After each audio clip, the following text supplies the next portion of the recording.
Welcome back to PR After Hours. I'm your host, Alex Greenwood, bringing you your weekly cocktail of PR and marketing tips that will help you and your business.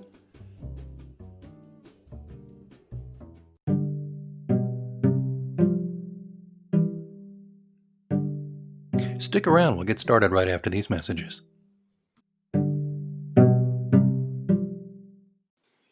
Hello listeners, it's me, Alex from PR After Hours. I hope you're enjoying the show so far, and I wanted to talk to you just for a moment about the way I get this show right into your earbuds every week.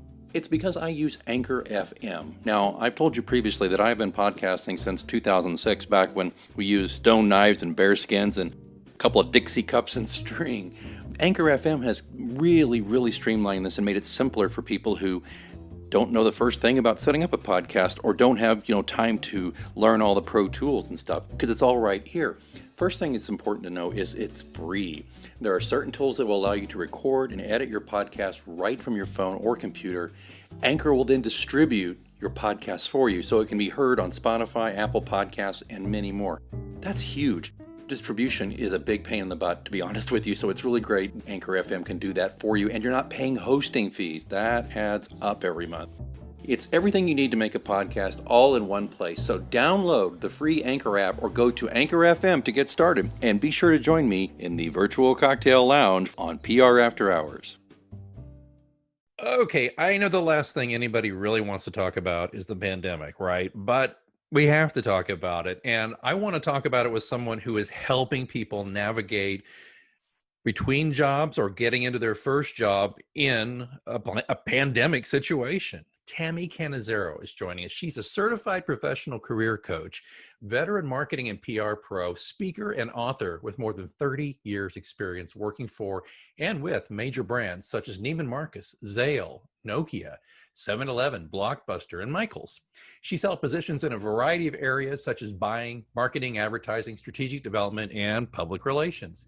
Tami's received corporate recognition for her contributions, including the Blockbuster Walk of Fame Award and the Neiman Marcus Star Award, and received a 2007 Silver Anvil Award from the PRSA for excellence in marketing consumer products. She serves on the MS Marketing Advisory Board at Texas A&M University and is an alumnus of Dallas-based Executives in Action. She was a 2014-2015 Community Voices columnist for the Dallas Morning News. Her books, Tales of the Terminated, hilarious, great book, by the way, and Adventures in the Discomfort Zone provide a humorous look at life after a layoff. She's an almost native Texan and a diehard Aggie. She holds both a Bachelor of Science in Engineering Technology and an MBA from Texas A&M, as well as a graduate marketing certificate from Southern Methodist U. She lives in Dallas with her husband, Tom, and their four-legged daughter, Kylie. Oh, no, there's Kylie. I forgot. I'm so sorry. We got to update your bio. Sorry about that. Tami, welcome to the Virtual Lounge. Thank you. Glad to be here. Sorry I forgot about Kylie. Oh. Yeah, she's our sweetie, but she's in doggy heaven. Yeah, my condolences on that. Tami, I think I should tell everybody we go way back. Yes. I first indirectly worked with you, and you didn't even know it, back when you were with Blockbuster. And yes, we had a Call of Duty weekend where we were doing big promos, and I did the one in Kansas City, and we had tanks and all this stuff. And that's where I first heard your name from my project manager. But then after that, we connected, and I worked with you a little bit on helping promote your first book and your second book too. And then we worked together on a lot of stuff. So it's been great. And I'm a little embarrassed to say we haven't had much chance to catch up with each other in a while, so listeners are going to be treated to that. So Tami, let me ask you though, what are you seeing out there with the job market and the way things are going? Hey, yeah, we have known each other for a long time. That's kind of amazing, isn't it? It's a great testament to, and this kind of little segue to networking and things, how you always should stay in touch with people that you've worked with, no matter how small of the little position or the job, because it was a corporate connection that we had. And then years later, when I ventured out on my own, you were instrumental in helping me, get myself going, and especially when I wrote my book and things. And then the second one, thank you so much. Today's, job market is super interesting because, pandemic hit, and it's just a natural flow of business, right? pandemic hits, market goes up and down. When market goes up and down, businesses don't know what to do, projects stall, companies, start to assess the situation, and then, of course, downsizing happens. And that means that people get either furloughed, which we all saw, and the furlough was actually better than a layoff because people still got retained for quite some time.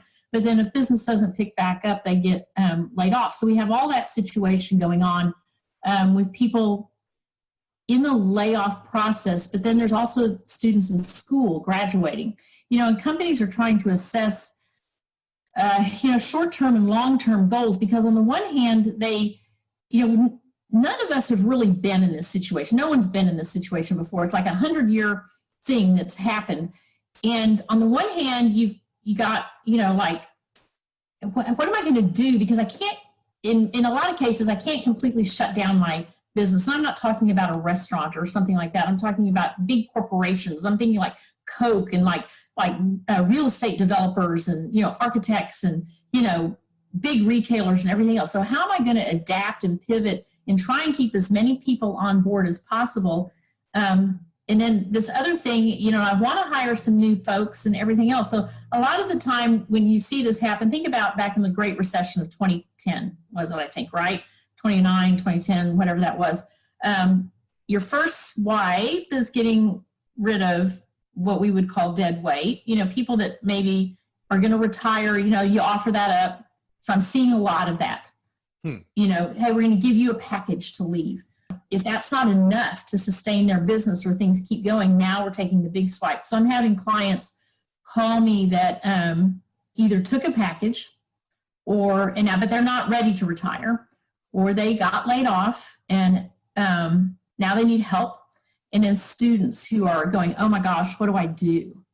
How do I get on board with the company? But, the students are, and I don't mean this to sound mean, but they'd be in the same boat. How do I get on board when I have no experience, as they would if pandemic or not? It's just a tighter market. Except the one thing I can relate from my own experience, Tami, has been in business, it'll be 11 years in January for me. And one thing I had to stop doing, well ahead of the pandemic, was when my company left office space and went virtual, I had to stop my internship program. And that, small as a company as I was, there was about a dozen young people who I helped mentor and who I still keep in touch with, most of them. And that opportunity's out the window, I would assume, for just about everybody now, right? Yes. Internships, unfortunately are gone. The program I work with at Texas A&M, it's a little difficult for me to talk about that because the program switched gears. It used to be I think it was an 18-month program. It wasn't a complete 2 years. And they shifted to just a year program. It's like, 12 to 15 months. It's a very, very short program. You're done in a year. So they took the internship out of that program. So there isn't, they don't require an internship now to get your Master of Science in Marketing. So that element, so I don't really have a lot on that, but it just goes to show, I'm just thinking, if I'm a company and I'm cutting my budget, yes, I'm cutting an internship program out of that. I'm cutting marketing dollars for sure. I'm cutting any extra expense. In my husband's company, all the executives, they lost their admins. You have to do everything. And you're working from home. So think about this. I'm working from home. Why do I need an admin? Who's answering my phone? Who's doing my memos? There's no travel anymore. So who's doing an expense account? Think of the position. And it's like an essential worker. Groceries essential, healthcare is essential, construction is considered essential. Within a company, who is considered essential? And not that administrative assistants and everything, to me, mine was invaluable, right? I loved having my administrative assistant, and she was just like gold. But at the end of the day, in a way, she was a luxury to me because I could take on those tasks. I could fill out my own reports. And if push came to shove, pandemic or not, unfortunately, she would be the one to go. So you're looking at not only, and I don't mean to discern this as admins as not being professional, but you have your professional who are being laid off right and left, who might have had an admin, but now you've got, and I hadn't even thought about this, there's a whole whole group, a whole cohort of admins now who don't have anybody to assist, and so they're out. I guess in your line of work and what you're doing now in consulting, as I mentioned in the lead in, you're not only helping some of these kids get off the ground, kids, young people, college students get off the ground, but you're also having there's a whole wide swath of people that you could work with, from a CEO even all the way to an admin and in everything in between, right? Oh, absolutely. And there's a lot of people, sadly, some of my clients have been at a job, which, this is hard for me to fathom, but it's not hard for many people to fathom, that they've been at one company for 20 or 30 years. And wow. I know in today's society, I've switched jobs. So to me, that's just hard to believe. But there are people who and all of a sudden, a layoff came here now with pandemic, and they were not planning on that because they were near to retirement, but they didn't get that retirement benefit. So now they still have good years of work that they were counting on. And, it's hard for them to shift gears because now, guess what? You've got an age in place. And everybody doesn't like that word, me in particular, because I'm of a certain age. But the reality is ageism is true when it comes to interviewing. And here's the deal, though. We're talking about a lot of negative stuff right now, and that's really not the path I like to take, because whether you're young or middle age or older, whether you have a lot of experience or not a lot of experience, it's all about how you position yourself, when it comes to interviewing and looking for jobs, and your resume and everything else is about creating and crafting your story. And here's an ultimate truth that nobody wants to hear, or they don't realize, is that interviewing and finding a job is not about you. It's never been about you. It's about the hiring manager and the company. Please elaborate. I am on the edge of my seat right now. I'm not kidding. So, and this is something that, I'm at fault at this when I was younger, and didn't realize it until, I don't know, at some point midway through my career, I had an aha moment, maybe when I was interviewing candidates at some point. But think about it this way, and we're taught this in school, and this is wrong. Think about your very first resume when you said, what an old-fashioned objective statement, which if anybody's listening and you still have an objective statement on your resume, I want you to delete that right now. And we'll talk about that later, I hope. But you put your objective was, I want to obtain a job that's going to allow me to grow, and I can, learn and whatever, blah, blah, blah, blah. As a hiring manager, and I've worked at 5 Fortune 500 companies, I don't really care that you want to grow and you want to learn and you want to advance, blah, blah, blah. What I'm looking for is, I have a major problem, and I'm looking at candidates who can help me solve my problem. And I'm going to find the best one to solve that problem.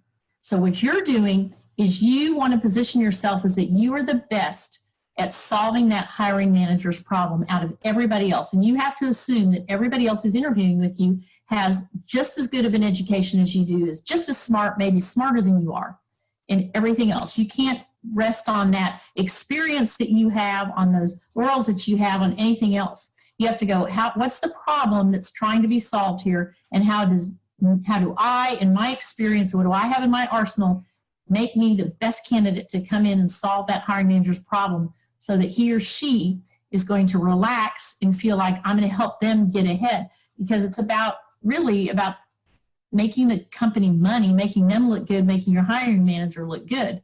Now, at the end of the day, as a hiring manager, I always knew intuitively that whoever I hired, they're going to want to advance, they're going to want to get ahead. Ultimately, that's it. But that's not what I want to hear. I'm more crude about it. Because I've told my clients this not about jobs, but about pitches to the media, whatever. I said, are we answering the vital question here?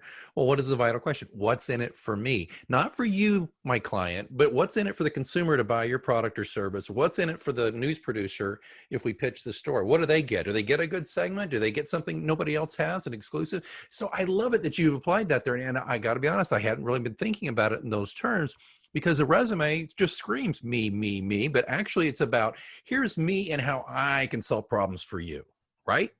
Yes, that's exactly it. And when people talk about you need to tailor your resume, That's what they mean. They're meaning answer the questions for that particular company. So you look at the job for which you're applying, what is it that they're asking? And they're looking at and they're saying, here's what the qualifications, here's the job description. And what they're saying, tailor that. You look at that and you go, okay, how does my experience fit into that? So that top portion of your resume, I mean, we can't change our experience. It is what it is, right? Right. But I can maybe move some bullets up. If, I must have how many versions of what I call base versions of my resume? I have a marketing resume, I have a PR resume, I have a coaching resume, I have different ones. Within my marketing experience, I have strategic marketing, I have event marketing, I have, promotional project management marketing, I have all these different things. So then if I'm interviewing for an event, one that's real heavy in event planning and that stuff, I look at my experience and I move those event bullets to the top of each experience one, because people aren't going to read every bullet, right? And in the top of my resume, I focus on that kind of experience, because I look back at that job description and I say, oh, they're looking for all of my stuff that has to go with that. So I change and tailor every single resume. Is it a lot of work? You bet it is. Yeah, but so getting a job is the hardest job you'll ever have. I've heard somebody say that. So what about keywords? Do a lot of resumes go through a scanner? Yes. Excellent point. And I'm surprised at how many people don't know about this, because really you're writing your resume for 4 different audiences. The first one is the screener. And the screener is usually and I'm sorry, folks, but it's usually a very, very young person, maybe 22, 23, fresh out of college. That person may or may not understand at all what the job is. So you have to write it for that person, but somebody high up in the company, maybe the head of HR, maybe somebody said, here's the job. You better go through this big old stack of resumes or whatever and figure out who this person is. So they have no idea what senior IT something is, so they're just going, okay. And they're trying to look through these resumes. They have no idea. And they're trying to look at the job description and try and look at what these resumes have to do. So keywords that match up and align are really good. That's a screener. The second one is the HR recruiter, either internal or external. So internal, that person has a lot of experience, right? External, they're paid, probably retained search. They also have a lot of experience. So either of those, if they're internal in the company, they probably have a better idea of what kind of person they need. External, that's kind of hit or miss. But either one, they have a lot more experience. They've probably talked to the hiring manager more. They probably have a really good idea of what's going on. So that's a little bit more professional level. The third person you're writing this for is your potential new boss, the hiring manager. That person knows what they want. And so they're really looking for a level of experience. They're also looking for, all of these people are looking for data points. They want to quantify. They want to know that you've moved the needle somehow at your old job. They don't want to hear the word, and I don't ever want to see this on a resume, responsible for. Responsible for just was you wrote your job description down for me, and I don't care about that. I want to hear increase, decrease, saved, created, whatever. I want to see what you did and by how much. Increase sales by $1 million because I did this. It's kind of show, don't tell in a way. Absolutely. It's a show and tell. Yeah, it's a show me what you did. Don't say I was responsible for sales. Okay. Sales Guilty. I think I have that on mine. I've looked at mine recently just for fun, and I think it's on there. So if I'm hearing correctly, because wait a minute. Oh, we got one more. We've got a fourth person you're writing for, which you alluded to a minute ago, and that's the applicant tracking system, which almost every company uses, unless you're interviewing for a mom and pop store or something, a little mom and pop business. But the applicant tracking system is used by the majority of businesses anymore, and that's a computer. When you go online and it says, so, hey, did you apply online? Every time you apply online, that's an applicant tracking system, and it's a computer system. It's an algorithm that the company sets up going, I want somebody who has experience in this. I want them to have a Bachelor of Science in this and an MBA, or a Bachelor in this and a Master's in this. Here's my preferred list of everything they have. And when you talked about keywords, that's where the keywords come in. And if it doesn't hit, they'll put a percentage of keywords that it wants your resume to hit and to match up. And if your resume doesn't hit that same number, first of all, it's automatically spit out. Yeah. And if it doesn't hit, if it says bachelor's required, master's preferred, if you don't have a bachelor's degree, you're out. And this is where it's really coming into play. Now, the next thing is I'm going to hit on something that a lot of people don't like when we agree to do business and I'm helping people with their resume. I say, content is king, and that's where your keywords and how you describe yourself and your experience and everything else. But if you go to Pinterest and, whatever, there's all of these resume templates out there, and they look cute and they look fun and all of that.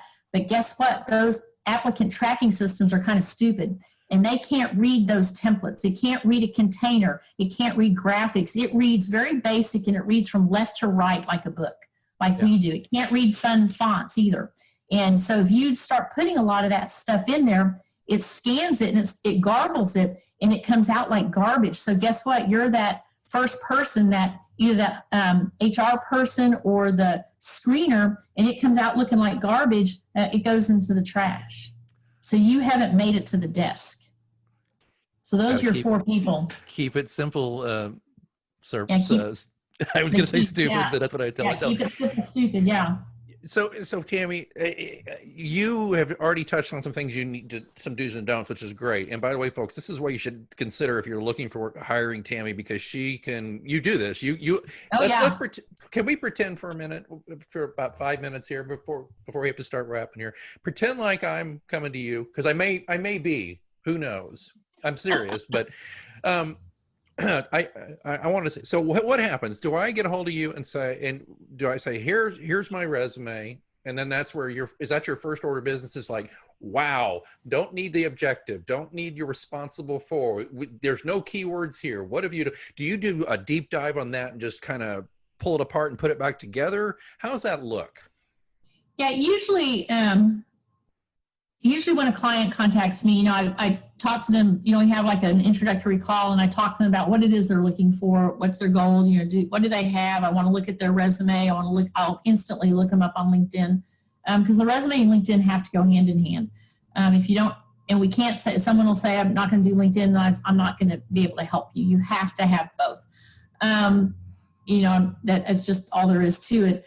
And then once we agree to work together and I have a list of your requirements. I work really hard at this. I expect the client to work hard at it too. Then there's a package together. I work on their resume. I'm only as good as the information a client gives me. I can't make this stuff up. You have to give me the data. I take the data and put the resume together, write it out, send it back, first draft back. Like if it was you, Alex, you would send me what you have, a resume that you have. I would talk you through and go, okay, what does this mean? What did you mean when you worked here? What is Alexander PR? Tell me. And I would put it together. That first draft would be really rough. And then I'd go, okay, I'd maybe highlight a bunch of stuff like you said you worked for a number of clients. How many number? What are the names of those clients? How much money did you make? And you say, oh, well, Tami, I don't, okay, we can approximate that. Was it $100 that you made? Was it $1 million? I need to know, because that's important. When I say quantify, that's going to be important for you going to work at corporate. If you just over 10 years made $100, that's not really impressive to somebody. Sometimes it feels like that. Right. But if you're wanting to know in billings, did you handle clients that had this much to spend with you? And were they people like Coke and Frito, or were they, Tammy's Chips down the street? I've never heard of Tammy's Chips. That's right, because she has one bag of chips. That's why, so that's what they want to know. Are you managing? And that's the kind of stuff we do. Once we get a resume right, it usually takes on average three tries, and we get it right. And then we work on the LinkedIn, and get the summary and everything correct, because that's kind of your calling card. And a recruiter or a company they're going to run and look at that right away, and it's got to be complete. It's got to have a picture. It's got to have everything on it.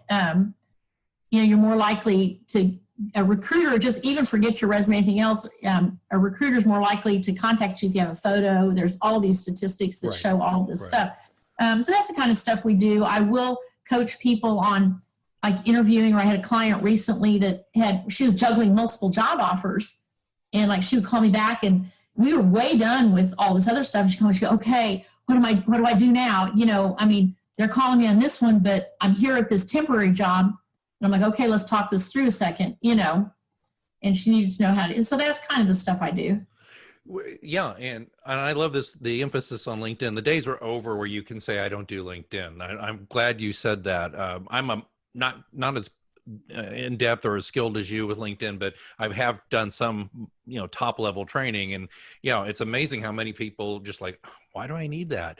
And I'm like, if you're in the world of work these days, especially white collar work, you do need it. I have a friend who's in academia, and she's all of a sudden saying, do I need this? I'm in academia. But I said, are you looking for another job? She said, yeah. I said, then maybe it wouldn't hurt. So LinkedIn is huge. And I like the part about what you said too. You got to make sure they go hand in hand, because I view LinkedIn as a way to, like you said, if I'm up for a job, they see the resume. If they're interested, of course they're going to go to LinkedIn. And I hope that my LinkedIn is like providing, like, if the resume is the bare bones, I hope the LinkedIn is providing a lot of the meat on that bone in a nice way, a good, tasty way, if I can torture that metaphor again. Well, absolutely. And I think a lot of things that people do is they forget their LinkedIn, and something that's a red flag is, because LinkedIn has, I call it the top portion where it's got your name and your title. People don't maximize that. You get so many characters for a title. And for me, I wouldn't just put career coach. I got career coach, communications, marketing, public relations. I'm going to max out that title block, because recruiters search, by a lot of different things. And a big thing that mistake people make, here's a tidbit, a free one for anybody listening, is if you're looking for work, do not put seeking new opportunities. Recruiters do not search by seeking new opportunities. They search by a real title,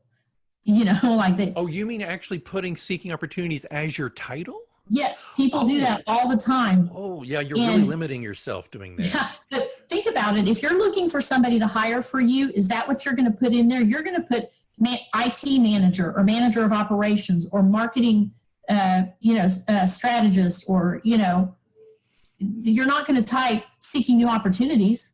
No. All right, Tami, so let's say we've got all that's initial stuff together. You've kind of covered all that. Is there a new trick to, let's say you're having to do a job interview over Zoom? Is there a new trick to it? Is it the same as doing an interview in person? Is there anything you could advise people on? Yeah, no. Yeah. Wear pants, I know, yeah. Yeah. Okay. Definitely you've got to set the stage. You have got to set where you're sitting. And it's hard. I get it, because, Alex, we were living in an apartment for the last 3 years while we built our house. And Tom's office, my husband, was in our little one bedroom, and we had clothes in the background. So every time he was on a Zoom conference call with clients, it looked like he was sitting in the closet, which, is kind of a problem. But if you're on an interview, you had better find a place that doesn't look like you're sitting in a closet. Stage it. I mean, like right now, I'm sitting here, there's a nice blank wall behind me. I need to move. I can see my backpack straps on my chair. I need to move that out of the way. But it looks really good, though. I mean, you've got a nice background. Yeah, but you need to make sure that's right. You need to make sure you're lit right. Wear appropriate clothing. Make sure that you've got, ladies, make sure you have your makeup on, because the lighting here washes you out. Make sure you're wearing lipstick. It's pretend that you are going to that interview in person. And, we've all seen this on YouTube and on the news, where somebody's sitting nice like this, and they've got their underwear on or their shorts because they've forgotten, or they just don't want to. Be sure that you are fully dressed in case they ask you to go get something that is not right in front of you, or, I don't know, the dog does something, and please try, if you do have pets, my dog, was sweet as she was, she would have done something silly like come in and distract me. I would have had to put her in her crate, for an interview. So you just got to kind of try and keep that, to a minimum, and also look in the camera. And if you need to have notes, like I'm a big believer in an interview that you've already typed out the answers to your questions, because what the questions are going to ask you. They're going to ask you, so why do you want to work here? why are you leaving your last job? What happened to your last job? Tell me about a time when, you had what's your greatest success, at work? And tell me about a time when you didn't get along with somebody. I don't know. There's a whole bunch of questions they're going to ask you. Then there's always those random questions like, how many gas stations are there in the United States? What kind of animal would you be? That kind of stuff. But you need to have written down your answers and practice saying them out loud. And if you need to have them in front of you, have them up in front behind your computer so you aren't putting your head down, because they can all see you. Yeah. And they don't, and you have to talk straight into the computer. Don't look like you're looking to a point out to the right, Yeah, I know. Right. Yeah, I don't want to see your profile like I just saw yours. Yeah. When I record these folks, if you don't know, we usually use Zoom, and I always tell my guests, we're not going to use the video, but I like it because I can see the visual cues. But to Tammy's point, yeah, I mean, I can see too where it'd be very easy to just fiddle with stuff on your desk or get nervous or whatever. But, I always try very hard. Tammy, I don't know if you've noticed, but I try very hard typically throughout the interview to look into the camera. Yeah. I'll glance down at my screen because I want to see your face and see what you're emoting and how you're doing. But typically when I'm speaking to you, like right now, I like to look right at the camera.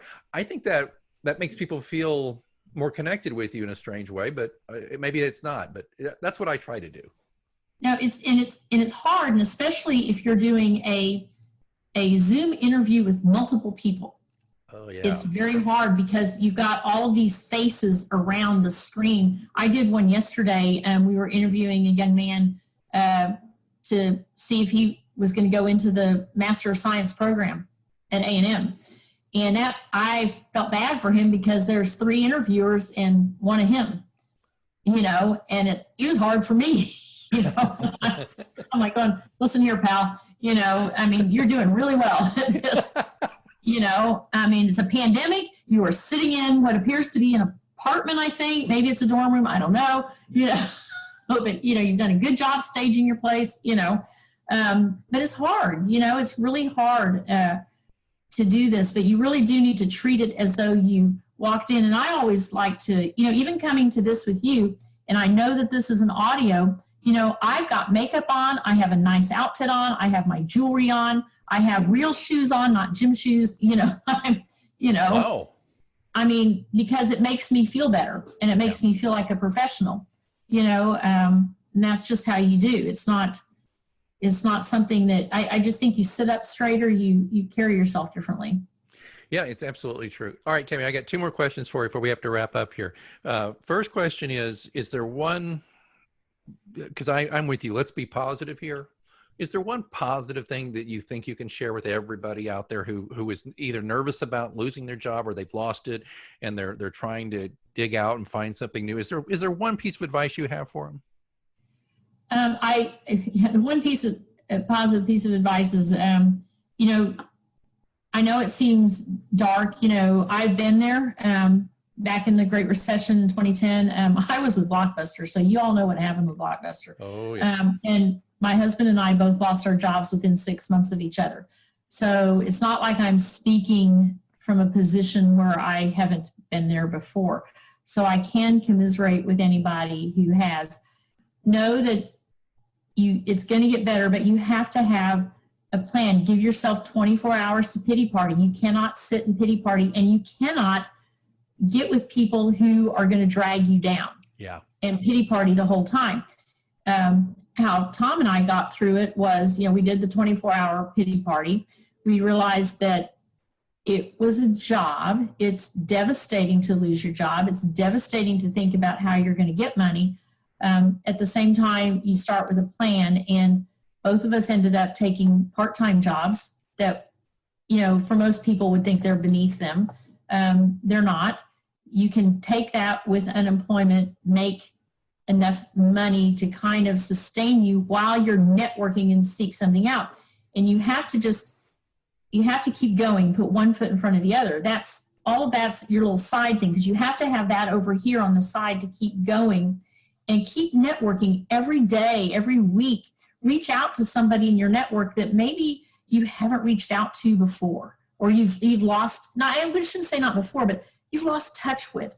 And it's not about, networking is not about calling up going, hey, it's Tammy. I lost my job. What can you do for me? Because Right. that's not networking. Networking is like, hey, gosh, I just haven't talked to you in a long time. What's going on? How are you doing? Whatever. Eventually, conversation at some point, maybe not that call, but another call will come around to, hey, I'm looking, because they're going to ask you, how are you doing? And it's never a pity party like, wow, I lost my job. Well, this is where your elevator speech comes in handy. Figure it out. Well, what are you doing? Well, something, I'm actually looking for my next position. Oh, really? What is your next position? My next position is going to be as this, and have it concise. It's never, well, I'll do anything. Something in marketing. No, that doesn't help me. I don't know what that is. Well, I'm a director of marketing, particularly in the consumer marketing environment. I do best with that. I have experience in promotions, strategic marketing, and partnership marketing. Any of those fields are really great for me. I'm not a business-to-business marketer. I'm also great at communications, because I was in the public relations department. So any kind of corporate communications job would be great for me. So that gives you something to deal with. I love that. And Tami wrote, if you don't believe it, I need you all to go look for this book. There'll be a link in the show notes, Tales of the Terminated. And she had a follow-up, Adventures in the Discomfort Zone. You have to read these books. They are, well, one, they're hilarious, okay? Because Tami just has this way about her and her story. But when she says that she took jobs that some might think were beneath them, you went retail. You went and worked retail, and then everybody decided you were a superstar when you were there because you have such a great attitude. And we can't talk about all of it now, but guess what, folks? I'm going to beg, borrow, and steal to get her to come back on the show, and we're going to just talk about her book, because I love that book. And I think that book, it's time for a second printing of that book. I'm telling you right now. But please look into that for Tami. Now, Tami, the last question, and I wish it wasn't, but the clock on the wall is telling me I better hurry up here.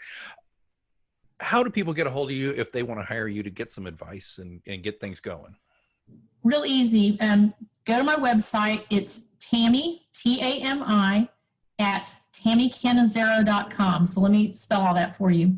It's Tami at TamiCannizzaro.com.